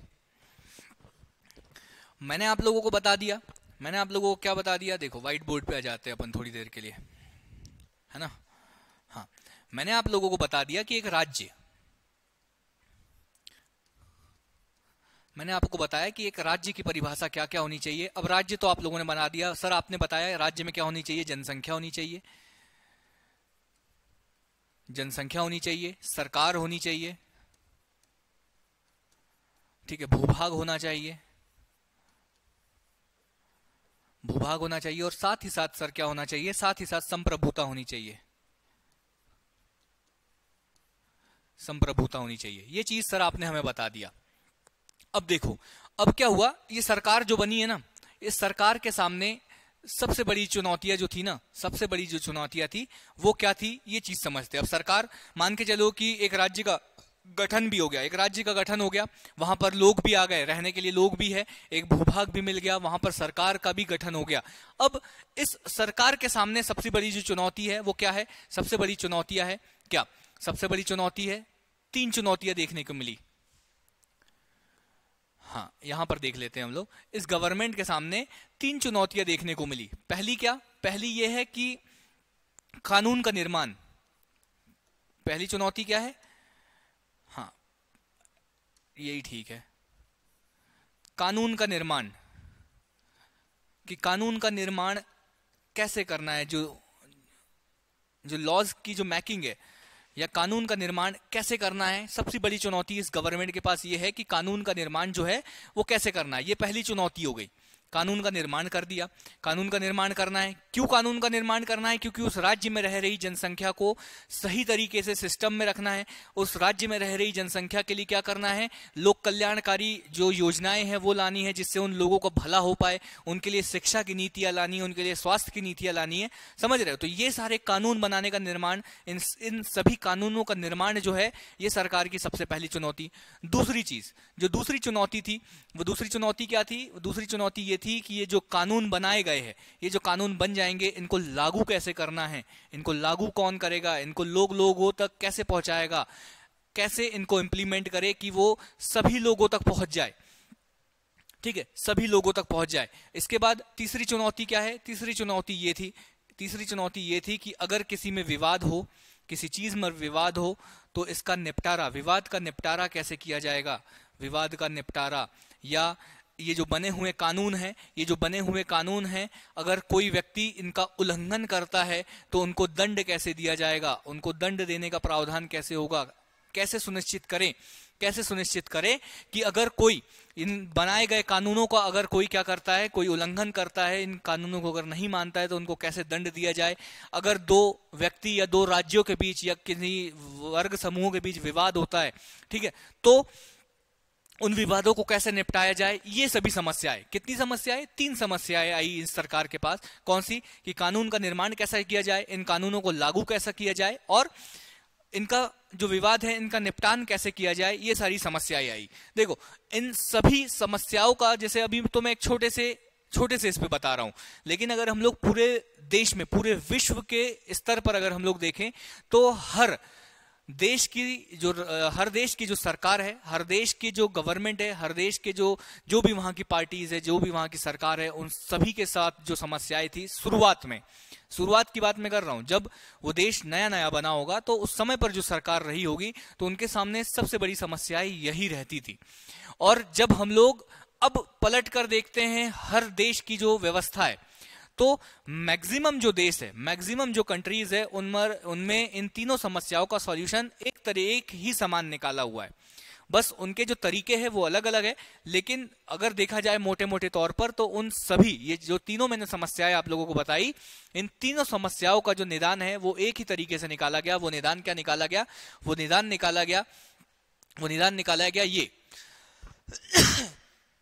विधायिका, कार्यपालिका और न्यायपालिका, ठीक है, ये 3 उसके सॉल्यूशंस निकाले गए। और मैक्सिमम बहुत सारी कंट्रीज, आप लोग ये मान के चलिए कि 100 में से अगर 80-90% भी अगर मैं बोलूं तो सब जगह यही जो प्रणाली है, यही जो गवर्नमेंट के अंग है, यही लागू है हर जगह पर। तो क्या चुनौतियां थी हमारे सामने, एक तो कानून बनाना था हमको, साथ ही साथ कानून के अनुसार शासन करना था, मतलब देश में इन कानून के अनुसार संचालन करना, ठीक है, कानून के अनुसार देश को चलाना, कानून के अनुसार शासन को संचालन करना, और व्यक्तियों के आपसी विवाद या सरकारों के बीच जो विवाद है इनको निपटान करने के लिए क्या, तो इन्होंने बोला कि इनका सॉल्यूशन हम लोगों के पास है। वो सॉल्यूशन क्या है? वो सॉल्यूशन ये है कि कानून बनाने का कार्य दिया विधायिका को। कानून बनाने का, ये अभी आप ना, मैं विधायिका को बहुत अच्छे से आप लोगों को समझाने वाला हूं, लेकिन आप अभी बस इतना दिमाग में रखो कि कानून बनाना मतलब लॉ मेकिंग का काम, यानी कानून बनाने का जो काम है वो किसको दिया? कानून बनाने का काम दिया विधायिका को। कानून बनाने का काम किसको दिया? आप बिल्कुल रट लो, इसको दिमाग में बिठा लो, क्योंकि हर जगह काम आने वाला है। कानून बनाने का काम किसको दिया? विधायिका को दिया। उस कानून को देश में लागू करने का काम दिया कार्यपालिका को। अभी हम समझेंगे विधायिका क्या होती है, कार्यपालिका क्या होती है, न्यायपालिका क्या होती है। ये सारी चीजें मैं आप लोगों को समझाऊंगा, लेकिन आप अभी मेरी बात मानकर सिर्फ इतना याद रखो। क्या याद रखो? कि कानून बनाने का काम किसको दिया? कानून बनाने का काम दिया विधायिका को। ठीक है, कानून के अनुसार उस कानून को देश में लागू करना, कानून के अनुसार शासन को संचालन करने का काम जो दिया वो किसको दिया? कार्यपालिका को दिया। देश को चलाने का काम जो दिया कानून के अनुसार वो दिया किसको? कार्यपालिका को। और साथ ही साथ जो भी विवाद होते हैं उनका निपटारा करने का काम दिया न्यायपालिका को। आपको भी पता है ना, कुछ भी होता है, कुछ भी आप लोगों के बीच विवाद होता है, किसी से लड़ाई हो जाती है, चाचा से, मौसी से, हम लोग बोलते हैं कि कोर्ट में मिलते हैं। कहाँ मिलेंगे? न्यायपालिका में मिलोगे, क्योंकि आपको भरोसा है कि हमारा जो भी विवाद है वो न्यायपालिका में जरूर निपट जाएगा, हमको न्याय मिलेगा ही, सत्य की हमेशा जीत होती है, ऐसा हम लोग जो है वो बोलते रहते हैं। ठीक है, इसको रिलेटेड करके हम लोग समझेंगे कि क्या विधायिका है, क्या कार्यपालिका है, क्या न्यायपालिका है। लेकिन उससे पहले आप लोग क्या इतना याद कर सकते हो मेरे लिए, क्या कि इस देश में कानून बनाने का जो काम है, वो सिर्फ और सिर्फ किसके पास है? कानून बनाने का कार्य जो है वो विधायिका के पास है। ठीक है, ये याद रख सकते हो। कानून को लागू करने का काम जो है वो किसका है? कार्यपालिका का है, ये याद रख लो। और तीसरी चीज, जो विवादों को निपटाने का, जो भी दंड देने का जो काम है वो किसका है? वो न्यायपालिका का है। इतना बस आप अभी के लिए याद रख लो। नेक्स्ट स्लाइड में आपको सब कुछ क्लियर हो जाएगा, सब कुछ समझ आ जाएगा। तो क्या आप इतना याद रख सकते हो? ठीक है,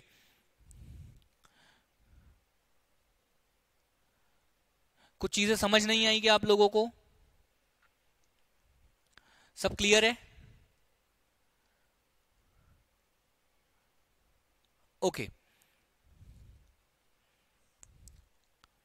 हाँ, यहां तक क्लियर है आप लोगों को? विधायिका, ठीक है, ये विधायिका, कार्यपालिका और न्यायपालिका हम लोग समझ ही रहे हैं। इसके बाद हम लोग जो है वो वही समझने वाले हैं।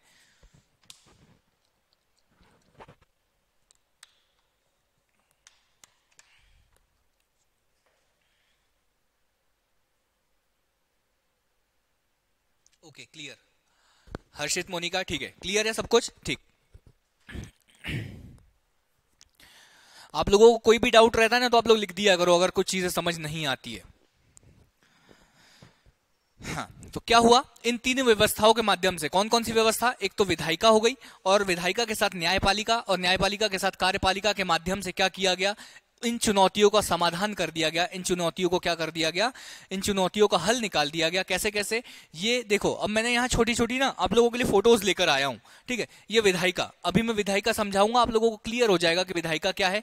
ये मैंने न्यायपालिका की आप लोगों के सामने फोटो ली, जिसका काम जो है वो न्याय करने का है। और साथ ही साथ ये हमारे मोदी जी बैठे हुए हैं, मोदी जी ही है ना? हाँ, ठीक है, ये हमारे मोदी जी बैठे हुए हैं कार्यपालिका के रूप में, मोदी जी बैठे हुए हैं। ये विधायिका हो गई, ये हम लोगों की न्यायपालिका हो गई। इसी माध्यम से मैक्सिमम सभी देशों में इसी तरीके से शासन चलता है। कुछ जगह पर शासन के अलग प्रकार है, तो वही चीजें हम लोग समझेंगे। उन चीजों को आप लोग डिस्ट्रीब्यूट कर लेना कि हाँ, अगर मैं कुछ बताऊंगा तो आप समझ लेना कि यार हाँ, ब्रिटेन में ऐसा होता है, मतलब वहां पर ये है, वहां पर राजतंत्र है, मतलब आप समझ रहे हैं। मैं सारी चीजें बताऊंगा, कुछ कुछ जो देश है वहां पर कुछ अलग तरीके से शासन चलता है, तो वहां पे हम लोग वो चीजें भी समझेंगे। ठीक है, लेकिन अभी आप ये मान के चलिए कि मैक्सिमम जितनी भी कंट्रीज है वहां पर इसी तरीके से शासन चलता है कि विधायिका, कार्यपालिका और न्यायपालिका। भले ही वहां के विधायिका का, भारत में विधायिका का मतलब कुछ अलग होगा, कुछ देशों में विधायिका का मतलब कुछ अलग होगा, लेकिन जो प्रोसेस है वो यही है।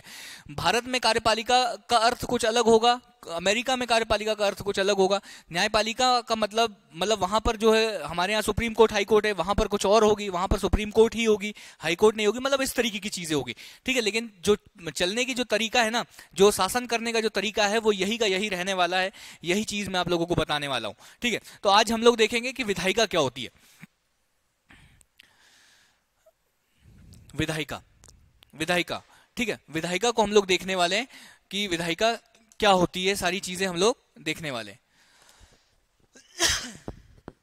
तो आप ना विधायिका समझने से पहले आप लोग मुझे इतना क्लियर कर दो, क्या आप लोगों ने लोकसभा का नाम सुना है, राज्यसभा का नाम सुना है? इस देश में आप लोगों ने लोकसभा और राज्यसभा का नाम सुना होगा, ठीक है। लोकसभा और राज्यसभा का नाम आप लोगों ने सुना होगा, सब लोगों ने।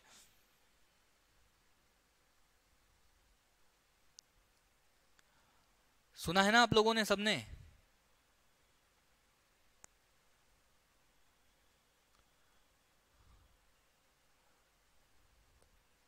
हाँ, लोकसभा, लोकसभा राज्यसभा का नाम आप लोगों ने सुना है, सब लोगों ने सुना होगा लोकसभा राज्यसभा। अब देखो, कानून बनाने के लिए जब ये देश आजाद हुआ तब हम लोगों के सामने ये समस्या थी कि अब कानून बनाने के लिए कैसे हम लोगों को करना है, ठीक है, कैसा हम लोगों को जो विधायिका है, विधायिका को कैसा रूप हम लोगों को देना है।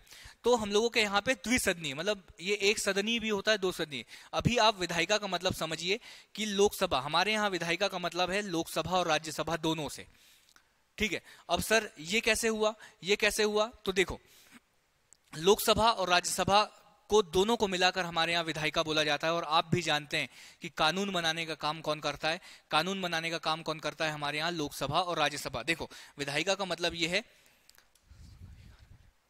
हाँ व्हाइट बोर्ड पर आ जाओ आप। हमारे यहाँ पर अगर हम लोग विधायिका की बात करें, केंद्र स्तर की बात कर रहा हूं मैं, केंद्र स्तर की, अभी राज्य स्तर की बात नहीं कर रहा, ठीक है। हम लोग विधायिका की बात कर रहे हैं। तो हमारे यहाँ विधायिका का मतलब ये माना जाता है कि विधायिका का मतलब है लोकसभा, लोकसभा और राज्यसभा, लोकसभा और राज्यसभा। राज्यसभा को क्या बोला जाता है? राज्यसभा को बोला जाता है उच्च सदन। उच्च सदन मतलब, ठीक है, और इसको बोला जाता है निम्न सदन या निचला सदन, निम्न सदन, ये सुना होगा, ठीक है। हमारे यहाँ लोकसभा, आप लोगों ने सुना होगा कि आपके क्षेत्र में, आप लोगों को आपके क्षेत्र के सांसद का नाम पता है? आप लोगों को आपके क्षेत्र का सांसद, जो भी मेंबर ऑफ पार्लियामेंट होगा आपके क्षेत्र का, देखो मेंबर ऑफ पार्लियामेंट जो है वो दोनों कहलाते हैं। राज्यसभा के मेंबर भी मेंबर ऑफ पार्लियामेंट कहलाते हैं, जो संसद है, ठीक है। यहाँ संसद, आप संसद को मान लीजिए, ये संसद में बताना भूल गया था, ठीक है। संसद, संसद का जो पार्ट होता है वो क्या होता है? लोकसभा और राज्यसभा। आप लोगों ने अपने यहाँ के मेंबर ऑफ पार्लियामेंट का नाम सुना होगा कि हमारे यहाँ का जो मेंबर ऑफ पार्लियामेंट है वो है, वो मेंबर ऑफ पार्लियामेंट हम उसे इसलिए कहते हैं क्योंकि वो तो या तो लोकसभा का सदस्य होता है या तो राज्यसभा का सदस्य होता है। मैक्सिमम आप लोगों ने जो नाम सुने होंगे वो कहां से सुने होंगे? वो आप लोगों ने सुने होंगे लोकसभा से। समझ रहे हो ना? आप लोगों ने सुना होगा कि हमारे क्षेत्र का जो लोकसभा क्षेत्र है वहां का जो सांसद है वो ये है, तो मेंबर ऑफ पार्लियामेंट, जो निम्न सदन। और ये आप अभी ये समझिए कि लोकसभा और राज्यसभा के रूप में जो है वो ये है। आप लोगों ने अपने यहाँ के मेंबर ऑफ पार्लियामेंट, अब ये आप लोगों ने मेंबर ऑफ पार्लियामेंट मतलब एमपी को चुन लिया, आप लोगों ने अपने यहाँ के मेंबर ऑफ पार्लियामेंट को चुन लिया। अब ये जाकर कहाँ बैठेगा? ये जाकर बैठेगा लोकसभा में, ठीक है। लोकसभा की सीट हमारे यहाँ मैक्सिमम कितनी है? अभी हमारे यहाँ 545 सीट है, 545 सदस्य। हमारे देश, जो मैंने नक्शा बताया था, उसको 545 भागों में लोकसभा क्षेत्रों में बांट दिया गया, 545। और हर क्षेत्र से एक मेंबर आता है और कहाँ बैठता है? इन 545 के 545 जो लोग हैं वो कहाँ बैठते हैं? वो बैठते हैं लोकसभा में। वो यहाँ बैठते हैं, इस लोकसभा में बैठते हैं। देखो नेक्स्ट स्लाइड में हो सकता है आप लोगों के लिए फोटो भी हो। हाँ, ये देखो, ये देख रहे हैं, ये लोकसभा की फोटो है, ये लोकसभा की फोटो है। ऐसे यहाँ पर सारे मेंबर, आपका क्षेत्र का जो मेंबर ऑफ पार्लियामेंट भी होता है वो यहाँ कहीं आकर बैठता है। ये जो लोग खड़े हैं ना, ये सब मेंबर ऑफ पार्लियामेंट होते हैं, ठीक है। तो ये आपके क्षेत्र का जो मेंबर ऑफ पार्लियामेंट होगा या सांसद होगा वो भी ये हो सकता है। तो ये चीज है, थोड़ा आप समझ लो अच्छे से, 2 सेकंड। हाँ, तो विधायिका समझ रहे थे हम लोग, कहाँ? व्हाइट बोर्ड पे। हाँ, तो मैंने बताया आप लोगों को कि हमारे यहाँ जो विधायिका है वो कौन है? विधायिका को जो है वो लोकसभा और राज्यसभा दोनों को मिलाकर हमारे यहाँ विधायिका बोलते हैं, या हम कहें तो संसद को जो है वो विधायिका बोलते हैं। संसद को जो है वो विधायिका बोलते हैं। हमारे यहाँ दो सदनीय मतलब लोकसभा है और राज्यसभा। यहाँ पर जो है वो लोगों के द्वारा चुने हुए प्रतिनिधि आते हैं। लोकसभा में उसका नाम लोकसभा इसीलिए है क्योंकि वहां पर जो है वो लोगों के द्वारा डायरेक्ट, आप लोगों ने सुना होगा, आप लोग बोलते हैं कि आप लोग अगर 18 क्रॉस है तो आप लोग बोलते होंगे कि लोकसभा इलेक्शन में हम लोग जो है वो भारतीय जनता पार्टी या कांग्रेस के जो कैंडिडेट है लोकसभा के, उनको वोट देंगे। तो आप लोग जो उनको वोट देते हो, आप लोग वोट देते हो, वो जीतता है, जीतने के बाद जाकर बैठता है यहाँ लोकसभा में। मतलब ऐसा कहा जाता है कि लोकसभा में जितने भी प्रतिनिधि आते हैं, लोकसभा में जितने भी मेंबर ऑफ पार्लियामेंट आते हैं, वो लोगों के द्वारा चुने हुए आते हैं प्रत्यक्ष रूप से। इनको आप डायरेक्ट वोट डालते हो, आप इनको डायरेक्ट वोट डालते हो।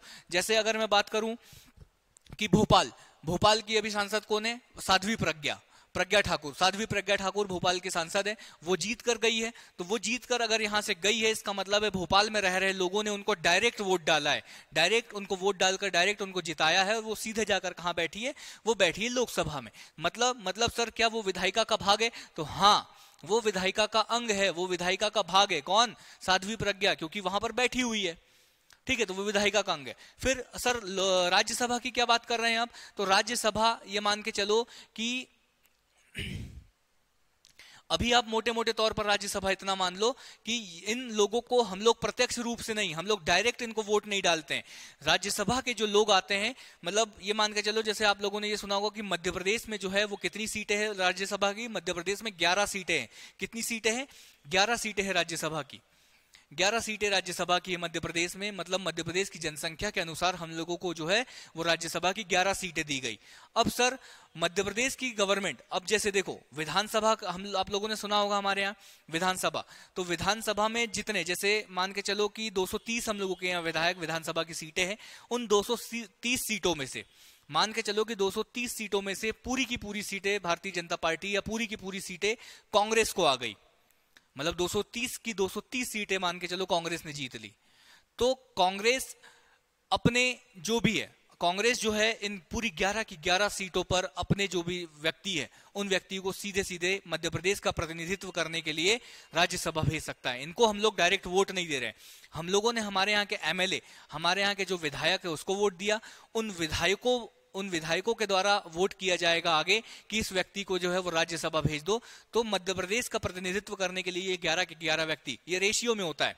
मान के चलो आधा आधा, मान के चलो कि आधी सीटें कांग्रेस के पास है, आधी सीटें बीजेपी के साथ है, आधे एमएलए जो है वो बीजेपी के है। तो आधे जो इन 11 में से आधी सीटें बढ़ जाएगी। 5 जो है वो भारतीय जनता पार्टी के सांसद जाएंगे राज्यसभा, और 5 जो है, मतलब 6 जो बचे हुए हैं वो कांग्रेस के जाएंगे। मतलब ऐसे रेशियो में बढ़ जाता है। रेशियो में जितनी ज्यादा सीटें आएगी वो उतने ज्यादा सांसद अपने राज्यसभा में भेज सकता है। तो कहा जाता है जो राज्यसभा होता है ना, ये राज्यों का प्रतिनिधित्व करता है। राज्यसभा इसीलिए उसका नाम दिया गया क्योंकि ये राज्य का प्रतिनिधित्व करता है, राज्य का प्रतिनिधित्व।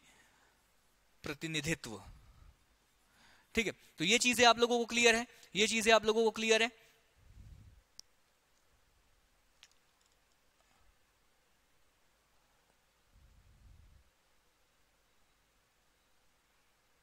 ठीक है,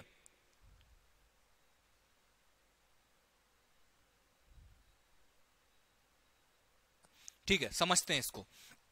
ये चीजें हो गई। अब देखो होता क्या है, अब कानून कैसे बनेगा।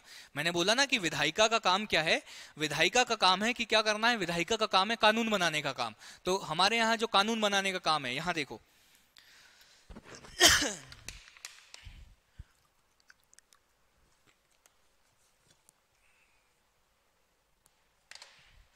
ठीक है, काम क्या दिया? काम दिया कानून बनाने का, कानून बनाना। कानून बनाने का काम किसको दिया? कानून बनाने का काम दिया विधायिका को। हाँ सर, आपने बताया कि कानून बनाने का काम जो है वो विधायिका को दिया, लेकिन विधायिका में क्या है सर? विधायिका में हमारे यहाँ क्या है? राज्यसभा है, लोकसभा है और राज्यसभा है। कैसे कानून बनेगा सर?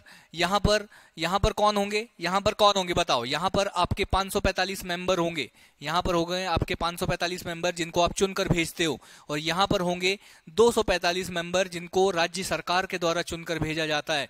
ठीक है, ये हो गया। यहां पर राज्य का प्रतिनिधित्व है, यहां पर आप लोगों का प्रतिनिधित्व है, सीधे सीधे लोगों के द्वारा जो चुने गए लोग हैं वो सीधे सीधे यहां आता है, और यहां राज्य के द्वारा चुने हुए लोग यहां आकर बैठते हैं। ठीक है, तो अब कानून कैसे बनेगा सर? अब कानून कैसे बनेगा? तो आप लोगों को भी पता है, इन 545 में से जिसके पास आधे से एक ज्यादा सांसद होते हैं, ठीक है, जो भी अपनी सरकार बनाता है, मतलब उनके पास आधे से एक ज्यादा सांसद होता है, मतलब उनके जो सरकार होती है वो बहुमत में होती है। ये सारी चीजें हम लोग समझेंगे, लेकिन अभी एक मान के चलो कि जितने लोग, मतलब जिस भी पार्टी की सरकार है वो पार्टी क्या करेगी, अगर मान के चलो उसको क्या लाना है, एक कानून लेके आना है। मैं यहाँ पर महिला सशक्तिकरण से संबंधित कोई भी कानून, मैं मान के चलो कि 3 तलाक वाला कानून, आप लोगों ने समझा कि 3 तलाक को अब क्या करना है, भारत देश में क्या करना है, बैन करना है। तो ऐसा जो कानून है वो कौन लेकर आएगा? जो जिस भी पार्टी की सरकार है, मान के चलो वर्तमान में कौन है, वर्तमान में सरकार है भारतीय जनता पार्टी की, तो वर्तमान में जो भारतीय जनता पार्टी के जो मंत्री है या भारतीय जनता पार्टी के जो भी सांसद होंगे वो पूरा एक ड्राफ्ट तैयार करेंगे, वो पूरा एक क्या करेंगे, पूरा का पूरा ड्राफ्ट तैयार करेंगे और बताएंगे कि क्या क्या प्रावधान होने चाहिए, क्या नहीं होना चाहिए, क्यों इसको बंद किया जा रहा है, क्यों जो 3 तलाक है उसको बैन किया जा रहा है, और अगर उसके बाद भी, कानून बनने के बाद भी अगर कोई व्यक्ति इसका उल्लंघन करता है तो उसके लिए क्या सजाएं होंगी। इन सारी चीजों का एक ड्राफ्ट तैयार किया जाता है और वो ड्राफ्ट आएगा कहां, वो ड्राफ्ट आएगा, ये पूरा का पूरा ड्राफ्ट आएगा कहां, ये ड्राफ्ट आएगा लोकसभा में, ठीक है। ये ड्राफ्ट कहां आएगा, लोकसभा में आएगा या तो राज्यसभा में आएगा, कहीं भी पहले कहीं भी जा सकता है। मैं एक सिस्टम में आपको बता रहा हूं, तो मैं बोल रहा हूं कि ये जो ड्राफ्ट है ये अलग अलग लाइनों में जो लिखा हुआ है, ये ड्राफ्ट आया कहां, ये आया लोकसभा में। अब ये 545 जो लोग हैं, इनमें से जितने भी वहां पर प्रेजेंट रहेंगे, ये लोग इस पर वोटिंग करेंगे। जो लोग सहमत होंगे वो बोलेंगे यस, मैं सहमत हूं, मैं वोटिंग यस करके डाल रहा हूं, वो लोग वोटिंग करेंगे। ये 545 जो लोग हैं ये लोग वोटिंग करेंगे। अगर आधे से ज्यादा, मतलब 545 का अगर आप आधा निकालोगे कितना कितना होगा, 545 का आधा 250, मतलब आप मान के चलो 280 मान लो, राउंड फिगर में 280 मान के चलो कि 300 लोगों ने बोला कि यस मैं सपोर्ट करता हूं इस बिल का, मुझे बहुत अच्छा लगा, ये हमारे देश के जो नागरिक है या मेरे क्षेत्र के जो लोग हैं उनको ये कहीं ना कहीं फायदा करेगा, तो बोलते हैं कि हाँ मैं सपोर्ट करता हूं। अगर वोटिंग में 280 या 300 लोग हाँ बोलते हैं, यस करते हैं, तो ये बिल जाएगा आगे। कहां जाएगा आगे? आगे जाएगा राज्यसभा में। ये बिल कहां जाएगा?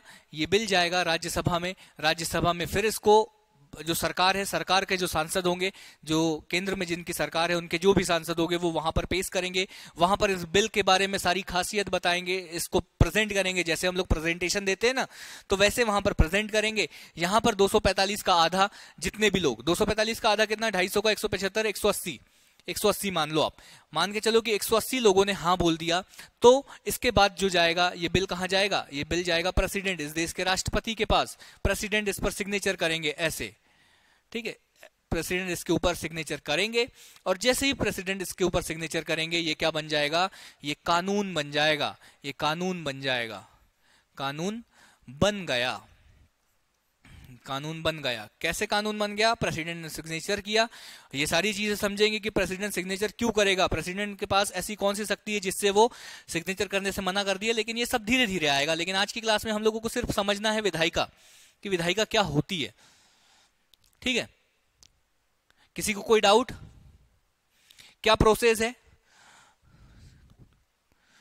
आप लोगों को स्लाइड चाहिए श्रवण?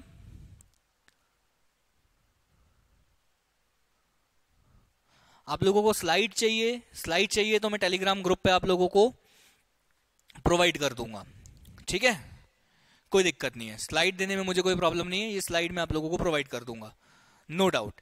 ओके, ठीक है मोनिका। तो क्या है कानून? मैंने बोला ना कि सबसे पहली चुनौती हम लोगों के पास क्या थी, सबसे पहली चुनौती हम लोगों के पास थी कि कानून बनाना है। तो कानून बनाने का तरीका हम लोगों ने देख लिया। क्या तरीका देख लिया? हम लोगों ने बोला कि एक लोकसभा होगी, एक राज्यसभा होगी, जिसको हम लोग विधायिका बोलेंगे, जिसको हम लोग विधायिका बोलेंगे। अब आप बोलोगे सर मध्य प्रदेश सरकार भी तो कुछ हम लोगों के लिए कुछ करती है, मध्य प्रदेश सरकार भी तो हम लोगों के लिए कुछ करती है, तो मध्य प्रदेश में अपनी एक अलग विधायिका है।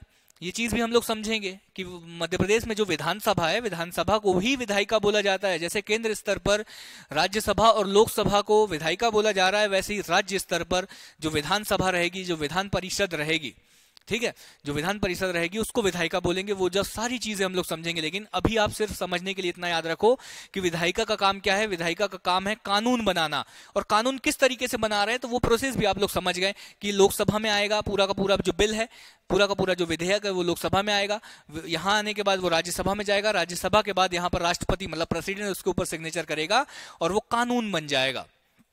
क्या ये चीजें क्लियर है? क्या इतनी चीजें आप लोगों को क्लियर है? अगर ये चीज क्लियर है तो आगे समझते हैं।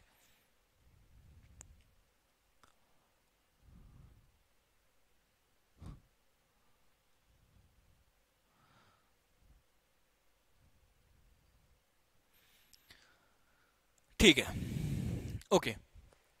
तो ये आप लोगों को समझ आया कैसे कानून बनता है। तो ये यहाँ पर वही सारी चीजें हैं।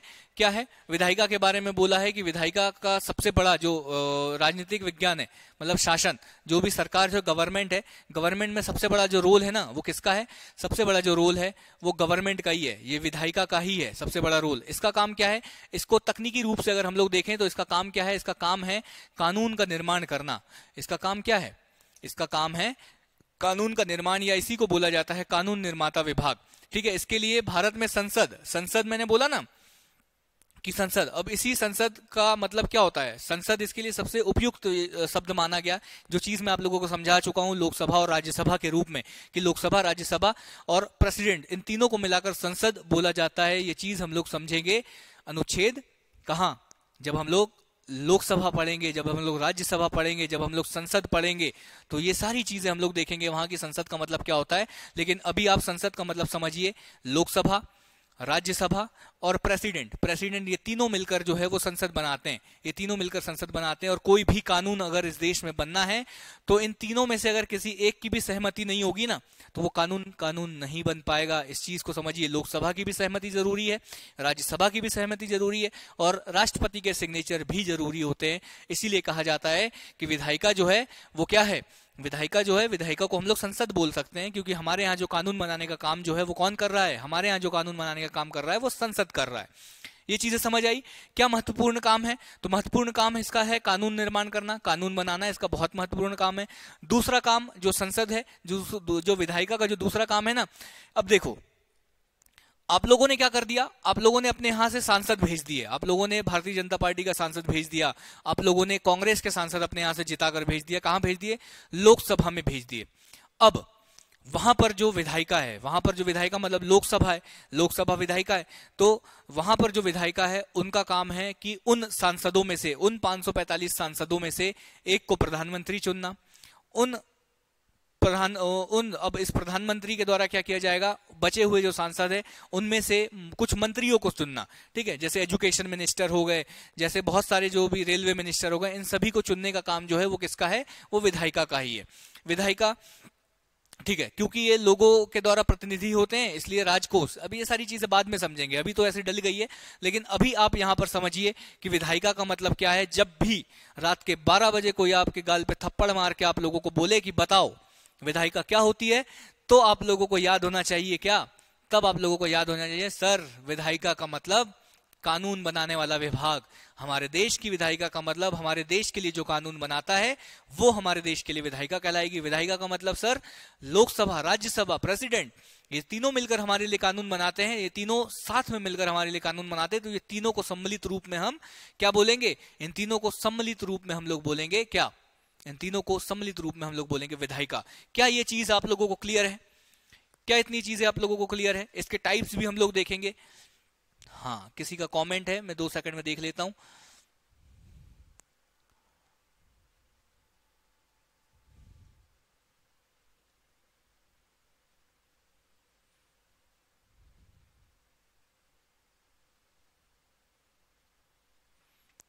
ठीक है, ओके, नो डाउट क्लियर, सब कुछ क्लियर।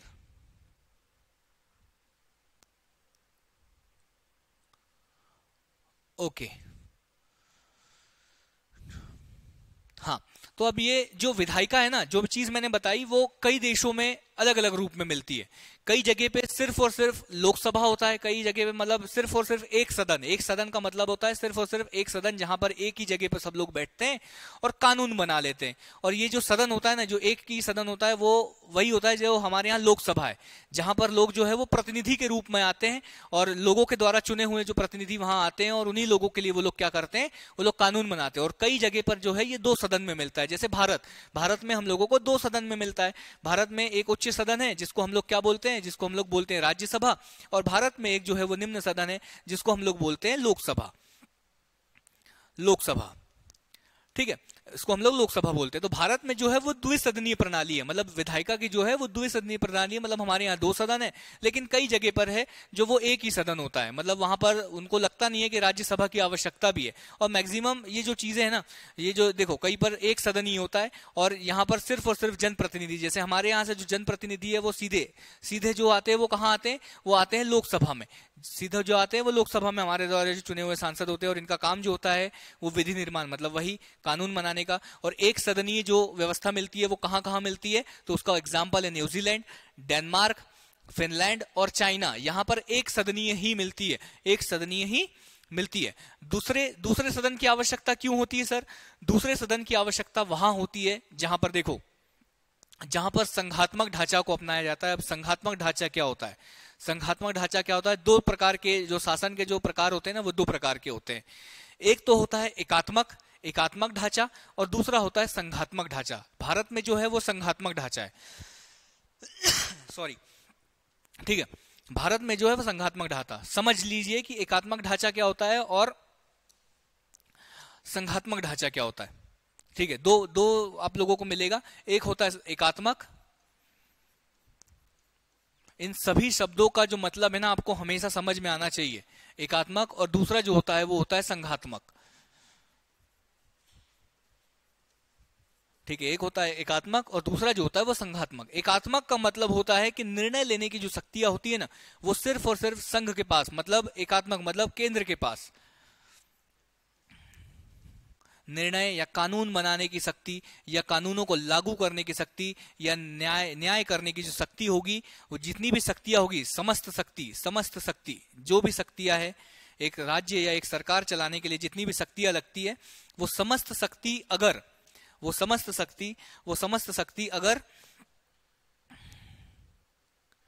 नीचे नहीं हो रहा सर वो कमेंट,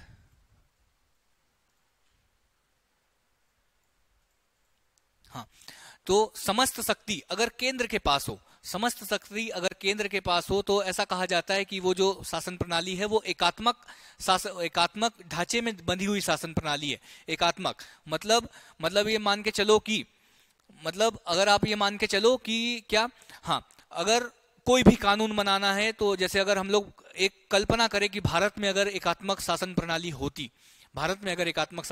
होती, तो राज्यों में सरकार जरूर होती, लेकिन राज्यों की सरकार के पास शक्तियां नहीं होती। केंद्र सरकार जो है वो नियम कानून बनाती, और जो राज्य सरकार को बोल देती कि ये नियम कानून आप लागू कर दो। आप लोगों के पास शक्तियां ही नहीं है, मतलब ना तो कानून बनाने की, ना तो कानून लागू करने की, ना ही न्याय करने की शक्ति, किसी प्रकार की शक्तियां आपके पास नहीं है। सभी की सभी शक्तियां जो है वो कहाँ हो, सभी की सभी शक्तियां अगर केंद्र सरकार में निहित है, तो बोला जाता है कि वो क्या है, वो एकात्मक शासन प्रणाली है। कानून बनाने में आपका कोई हाथ नहीं हो, कानून बनाने में आपका कोई प्रतिनिधि ही नहीं हो, तो वो ऐसा कहा जाता है कि वो एकात्मक शासन प्रणाली है। लेकिन जहां पर संघात्मक शासन प्रणाली होती है, वहां पर केंद्र और राज्य को दोनों को बराबर शक्तियों का बंटवारा दे दिया जाता है। केंद्र और राज्य को शक्तियों का बंटवारा कर दिया जाता है, और कानून बनाने में भी राज्य का भी प्रतिनिधित्व होना बहुत आवश्यक होता है, ऐसा माना जाता है। तो उसे बोला जाता है कि वो क्या है, वो संघात्मक शासन प्रणाली है। मतलब सर कैसे? मैंने अभी आप लोगों को बताया कि लोकसभा और राज्यसभा 2 तरीके से, संघात्मक में 2 सदनीय होती है, लोकसभा और राज्यसभा। राज्यसभा में मैंने आप लोगों को बताया था कि राज्यसभा में कौन होते हैं, राज्यसभा में होते हैं राज्य के प्रतिनिधि। अब देखो, राज्य के प्रतिनिधि होते हैं। आप लोगों ने लोकसभा तो देख ली, लोकसभा में आपके द्वारा चुने हुए सांसद, आपके द्वारा जो चुने हुए मेंबर ऑफ पार्लियामेंट है, वो जाकर यहां पर बैठ गए 545। इन्होंने कोई बिल पास कर दिया, लेकिन अब देखो, अब ये मान के चलो कि आपके सांसद तो चलो ठीक है, आपने भारतीय जनता पार्टी की सरकार बना दी इस देश में, अभी मान के चलो कि भारतीय जनता पार्टी की सरकार है, लेकिन अगर आप राज्य देखोगे तो हर राज्य में अलग अलग पार्टी की सरकार है। बंगाल में ममता बनर्जी की सरकार है, राजस्थान में कांग्रेस की सरकार है, छत्तीसगढ़ में कांग्रेस की सरकार है, अलग अलग राज्यों में, साउथ इंडिया में अलग अलग जो पार्टीज है उनकी सरकार है, तृणमूल कांग्रेस, मतलब उड़ीसा में नवीन पटनायक जी की सरकार है। हर राज्य में अलग अलग सरकारें, ठीक है। अब अगर ये लोकसभा कोई कानून बनाता है, तो ये कानून तो पूरे देश में लागू होगा, हर राज्य को ये बात मानना होगा, ठीक है। तो वहीं पर जो जो संविधान निर्माणकर्ताओं ने है, उन्होंने ऐसी प्रणाली को अपनाया कि राज्य का प्रतिनिधित्व भी होना जरूरी है। अब ये जो राज्यसभा है ना, यहाँ पर जो 245 मेंबर बैठ रहे हैं, 245 मेंबर बैठ रहे हैं, इसमें उड़ीसा के जो नवीन पटनायक है उनके भी सांसद हैं, उनकी पार्टी के भी सांसद है, उस राज्य के भी प्रतिनिधि है। बंगाल में टीएमसी के भी सांसद है, भारतीय जनता पार्टी के भी सांसद है, कांग्रेस के भी सांसद है। हर राज्य में जितने जितने सांसद, हर राज्य को जितनी जितनी सीटें मिली है, उन सभी का प्रतिनिधित्व कहाँ है? राज्यसभा में। अब कानून बनाने की प्रक्रिया में क्या है? कानून बनाने की प्रक्रिया में मैंने बोला कि लोकसभा से निकल गया, लोकसभा से पास तो हो गया, क्योंकि लोकसभा में बहुमत है ही गवर्नमेंट के पास, इसलिए तो गवर्नमेंट बनी हुई है। लोकसभा से वो बिल पास हो गया, लोकसभा के बाद जाएगा राज्यसभा में।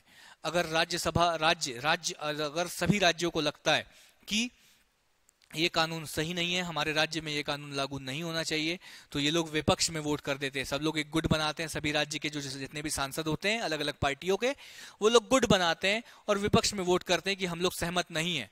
और राज्यसभा से जब ये बिल पास नहीं हो पाता है तो वो कानून वहीं का वहीं रह जाता है। आप समझ रहे हैं? मतलब राज्यों को भी शक्ति दे दी गई, राज्यों के पास भी शक्ति आ गई, राज्य को कानून बनाने में शक्ति आ गई। जब एक बार अगर राज्य से कानून पास हो जाएगा तो ऐसा माना जाएगा कि सभी राज्यों की सहमति हो गई, सभी राज्य अपने यहाँ पे लागू करना चाहते हैं। तो इस तरीके की बातें होती है। ठीक है, तो हमारे यहाँ जो है कानून बनाने में राज्यों का भी प्रतिनिधित्व है और केंद्र का भी प्रतिनिधित्व है। तो ऐसा माना जाता है कि जो शक्तियां है कानून बनाने की, वो राज्यों को भी दी गई और केंद्र को भी दी गई। इसीलिए भारत का जो ढांचा है वो बोला जाता है वो संघात्मक ढांचा है। लेकिन यहाँ पर जो है कानून बनाने की समस्त शक्ति सिर्फ और सिर्फ केंद्र सरकार के पास होती है एकात्मक ढांचे में। तो यही बोला गया। क्या बोला गया? जिस भी देश में एकात्मक एक सदन होता है, एक सदन उसी देश में होता है जहां पर एकात्मक ढांचे को अपनाया जाता है। मतलब निर्णय लेने की, कानून बनाने की सारी की सारी समस्त शक्तियां जो होती है वो एक ही केंद्र सरकार में अगर निहित रहती है तो वहां पर एक सदनीय ढांचा होता है। वहां पर वो लोग राज्यों को ऐसा प्रतिनिधित्व, राज्यों को ऐसी शक्तियां देते ही नहीं है। जैसे न्यूजीलैंड, डेनमार्क, फिनलैंड और चाइना में भी राज्यों को कानून बनाने की कोई शक्ति नहीं है। फिनलैंड में भी, डेनमार्क में भी, न्यूजीलैंड में भी। इस तरीके की बात है। वही अगर दूसरी ओर देखें तो द्विसदनीय में जो निम्न सदन होता है, निम्न सदन को साधारणतः आमतौर पर इसको प्रातिनिधिक सदन इसका मतलब कहा जाता है कि जैसे हमारे यहाँ उसको लोकसभा बोला जाता है। हमारे यहाँ लोकसभा इसलिए बोला जाता है क्योंकि ऐसा बोला जाता है लोगों की सभा। लोगों की सभा का मतलब लोगों के द्वारा चुने हुए प्रतिनिधि यहाँ आकर बैठते हैं। मतलब ऐसा माना जाता है कि लोकसभा में अगर 545 सांसद बैठे हुए हैं, इसका मतलब ये है कि इस भारत देश की 140 करोड़ की जनसंख्या वहां बैठी हुई है। लोकसभा के उस 545 लोगों ने अगर कोई बहुमत, अगर उन 545 लोगों ने कोई अगर कानून बनाया तो ऐसा माना जाता है क्या कि इस देश की 140 करोड़ जनसंख्या ने वो कानून बनाया है। समझ रहे हो? क्योंकि हर सांसद एक निश्चित जनसंख्या का प्रतिनिधित्व करता है। हर सांसद एक निश्चित जो जनसंख्या है उसको रिप्रेजेंट करता है। वहां मान के चलो कि बैतूल का कोई सांसद है, क्योंकि मैं बैतूल से हूं, तो मान के चलो बैतूल का कोई सांसद है, वो जाकर वहां कुछ बोलता है, वो लोकसभा में कुछ बोलता है, तो इसका ये मतलब माना जाता है कि उस बैतूल की जितनी भी जनसंख्या है उन सभी जनसंख्या ने लोकसभा में बैठकर कुछ बोला है। ठीक है, इस तरीके की व्यवस्था है। तो निम्न सदन प्रातिनिधिक सदन माना जाता है। विधि बनाने का अधिकार इसको प्राप्त होता है। सारी चीजें है ही। भारत, ब्रिटेन, फ्रांस, जर्मनी आदि में निम्न ये रहता ही है, जनता द्वारा निर्वाचित रहती है और भारत में इसे लोकसभा के नाम से जाना जाता है। ये चीज आप मान लो। ये लोकसभा की एक शानदार सी फोटो मैं आप लोगों के लिए लेकर आया हूं। ठीक है, इस तरीके से लोग बैठते हैं। सारी चीजें आपको समझना है। उच्च सदन भारत में इसको कैसे जाना जाता है? भारत में इसको राज्यसभा के नाम से जाना जाता है उच्च सदन को, और संयुक्त राज्य अमेरिका मतलब अमेरिका में इसको सीनेट के नाम से जाना जाता है। ठीक है, यहाँ क्या होता है? यहाँ देखो मैंने बोला ना कि ये वही उन्हीं देशों में इसकी आवश्यकता होती है जहां पर संघात्मक ढांचा होता है। संघात्मक ढांचा का मतलब कानून बनाने की प्रक्रिया में राज्यों को भी अगर सम्मिलित किया जाता है, राज्यों को भी बराबर शक्तियां दी जाती है, तो वहां की जो ढांचा है वो कहलाता है संघात्मक ढांचा। क्या ये चीजें क्लियर है? क्या होता है? कुछ नहीं। इस सदन में क्या होता है? राज्य के प्रतिनिधि आते हैं। मैंने आप लोगों को बताया था। देखो अभी बस आप इतना याद रख लो, समझने की अगर नहीं समझ आ रहा तो कोई दिक्कत नहीं है। जब हम लोग लोकसभा राज्यसभा पढ़ेंगे ना, तब आप लोगों को बहुत अच्छे से समझ आएगा कि कितने सदस्य कहां से आते हैं, इन सीटों का बंटवारा कैसे किया है, क्यों मध्य प्रदेश को 11 ही सीट मिली, क्यों उत्तर प्रदेश को ज्यादा सीटें मिली हुई है, क्यों मध्य प्रदेश को ज्यादा कम सीटें, क्योंकि जनसंख्या हमारे यहाँ की कम है, हमारी जनसंख्या के हिसाब से हम लोगों की सीटों का डिसाइड हुआ है, मतलब वो ये सारी चीजें हम लोग समझेंगे। ठीक है, तो ये हो गया संघात्मक ढांचा हो गया। अधिकांश कानून निर्माण में इस सदन की सहमति भी जरूरी होती है। मैंने बताया ना कि अगर ये सदन सहमत नहीं हुआ, अगर इस सदन से बिल पास नहीं हो पाया, तो ऐसा माना जाता है कि वो बिल वहीं के वहीं रुक जाएगा। कुछ एक्सेप्शन होते हैं, कुछ अपवाद होते हैं, कुछ ऐसे कानून होंगे, कुछ ऐसी चीजें होंगी जहां पर लोकसभा को बोला गया है कि आपको, मतलब जहां पर राज्यसभा की जो है वो शक्ति छीन ली गई है, वो सारी चीजें हम लोग समझेंगे। लेकिन आप अधिकांश मतलब सभी मैक्सिमम कानूनों में इस सदन की सहमति की आवश्यकता होती है, ये चीज बोल दी गई। ठीक है, निम्न सदन हो गया, उच्च सदन हो गया, ये आप लोगों ने समझ लिया। उच्च सदन के बारे में यही सारी चीजें हैं, ये सारी चीजें हम लोग समझेंगे। संघात्मक ढांचा आप लोगों को समझ आया क्या? संघात्मक ढांचे का मतलब है कानून बनाने की प्रक्रिया में राज्यों का प्रतिनिधित्व होना, ये कहलाता है संघात्मक ढांचा। ये चीजें आप लोगों को समझ आई, ये भाई साहब को भी यहाँ बहुत अच्छे से समझ आ गया, इसलिए ऐसे हाथ कर रहे हैं क्योंकि इनको समझ आ गया है। ये चीजें देखो, ये चीजें अभी मत समझो आप, ये चीजें आप लोगों को बाद में समझ आ जाएगी जब हम लोग राज्यसभा आएंगे, क्योंकि अभी अगर मैं बताऊंगा यहां तो बहुत सारी चीजें क्लैश हो जाएगी। मतलब देखो, ये चीजें आप समझ लो कि ये सदन जो है, ये सदन की उपस्थिति जो है वो सुनिश्चित करती है कि केंद्र राज्य सरकारों की शक्तियां न छीन ले, मतलब राज्यसभा का होने, राज्यसभा का होने का मतलब ये है कि राज्यों के पास शक्ति होना। राज्यसभा या उच्च सदन का होने का मतलब यही है कि राज्यों के पास शक्ति होना। अगर ये नहीं है, इसका मतलब ये मान के चलो कि उच्च सदन नहीं है, इसका मतलब ये मान के चलो कि राज्यों की शक्ति छिन गई है। राज्य कानून बनाने में कुछ काम कर ही नहीं सकता, क्योंकि केंद्र सरकार ने पास कर दिया, राज्य कुछ कर नहीं पा रहा। तो इस सदन का होने का मतलब यही होता है कि यह सुनिश्चित किया जाता है कि राज्यों की जो शक्तियां है वो केंद्र सरकार के द्वारा छिन न जाए। तो उच्च सदन का होने का मतलब ही यही है कि राज्यों को क्या दी गई है, शक्तियां दी गई है। लेकिन ब्रिटेन में एक अपवाद है, वो क्या है कि ब्रिटेन में जो है वो एकात्मक शासन है। एकात्मक शासन है मतलब वहां पर एक ही सदन होता है, ठीक है, एक ही सदन होता है। लेकिन जब कभी भी उनको लगता है कि उनकी संस्कृति, उनकी जो सोच है, उनकी संस्कृति, उनका रहन सहन है, इसमें अगर कभी गिरावट होती है, उनकी संस्कृति का अगर कभी हनन होता है, उनकी संस्कृति का में अगर कभी गिरावट आती है, मतलब जैसे हम लोग उनकी किसी भाषा का अगर विलुप्त होने की कगार पे अगर कुछ आ जाता है, उनकी संस्कृति अगर विलुप्त होने की कगार पे आ जाती है, तब वहां पर जो बहुत अधिक जो चर्चित गणमान्य लोग होते हैं, वहां पर संस्कृति के जो ज्ञाता होते हैं, वहां पर उस क्षेत्र के जो ज्ञाता होते हैं, उन लोगों को मिलाकर एक सदन बिठाया जाता है, सिर्फ और सिर्फ इसलिए कि वहां की संस्कृति को बचाया जा सके। वहां पर उच्च सदन इसलिए नहीं बिठाया जाता, वहां पर सिर्फ और सिर्फ संस्कृति के लिए उच्च सदन बिठाया जाता है। वहां इसलिए सदन नहीं बिठाया जाता है कि राज्यों को शक्ति दे, ठीक है। तो मैक्सिमम जगह होता है कि राज्यों को शक्ति देने के लिए उच्च सदन की कल्पना की जाती है, लेकिन ब्रिटेन में अपवाद है। ब्रिटेन में सिर्फ और सिर्फ अपनी संस्कृति को बचाए रखने के लिए उच्च सदन का अस्तित्व है, और वहां पर बहुत चर्चित लोग, बहुत अधिक गणमान्य लोग, बहुत अधिक उस क्षेत्र से संबंधित लोगों को वहां पर शामिल किया जाता है, वहां पर उन लोगों का प्रतिनिधित्व कराया जाता है। तो ब्रिटेन के संबंध में ये थोड़ा सा अलग है। ये सारी चीजें मैंने आप लोगों को बताई कि ब्रिटेन की राजनीतिक व्यवस्था में क्या है, एक अपवाद है। यहाँ पर एकात्मक तो है, एकात्मक शासन प्रणाली है, लेकिन वहां पर कभी कभी दूसरा सदन बैठाया जाता है, जिसको लॉर्ड्स बोला जाता है। लॉर्ड्स, ठीक है, लॉर्ड्स बोला जाता है। जो दूसरा सदन है उसको लॉर्ड्स बोला जाता है, ठीक है। क्या यहाँ पर परंपराओं को, जो वहां की जो परंपरा है, उनको सुनिश्चित करने के लिए यह बनाया जाता है, ना कि प्रांत और स्थानीय इकाइयों को शक्ति प्रदान करने के लिए इसका कुछ नहीं किया जाता। क्या ये चीजें आप लोगों को क्लियर है? क्या सब चीजें आप लोगों को क्लियर है? हाँ, 10 मिनट की और क्लास होगी, इसके बाद हम लोग, ठीक है, या फिर हम लोग कल समझें कार्यपालिका से। चलिए बताइए थोड़ा जल्दी, यहां तक आप लोगों को समझ है क्या? विधायिका आप लोगों को समझ आ गई क्या? मोनिका, हर्षित, क्या विधायिका आप लोगों को क्लियर है?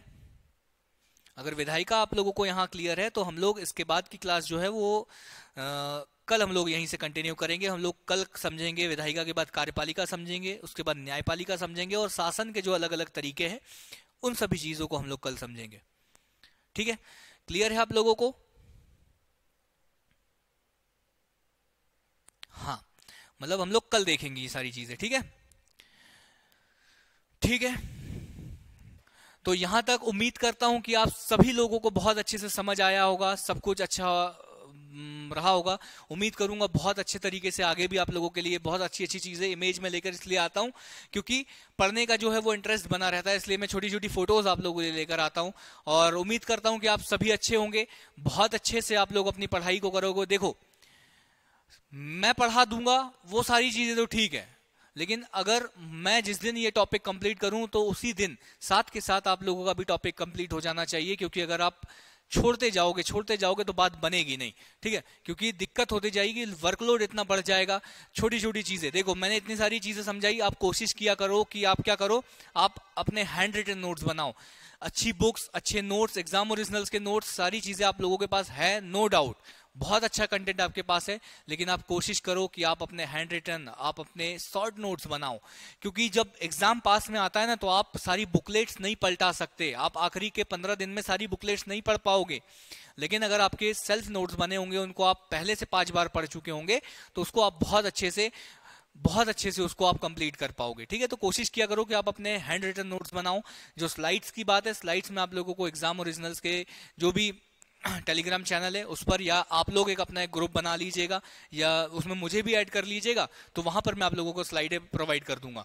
ठीक है, सारी चीजें जो चीजें होगी प्रोवाइड करने लायक वो चीजें मैं आप लोगों को प्रोवाइड कर दूंगा। बाकी आप लोगों का कोई भी डाउट रहे तो आप लोग कमेंट बॉक्स में लिख दिया करो। ठीक है, मैं आप लोगों से फिर से मुलाकात करूंगा कल के लेक्चर में। कल हम लोगों की फिर से मुलाकात होगी इसी समय पर, मैं पहले ही शेड्यूल कर दूंगा हम लोगों की मुलाकातें। जो भी सारी चीजें रोज ऐसे ही मिलेंगे, ऐसे ही पढ़ते रहेंगे, लेकिन आप अपना मोटिवेशन जरूर बनाए रखें। ठीक है, तब तक के लिए धन्यवाद। मैं तारेंद्र बेले आप सभी लोगों से विदा लेता हूं। बहुत बहुत धन्यवाद।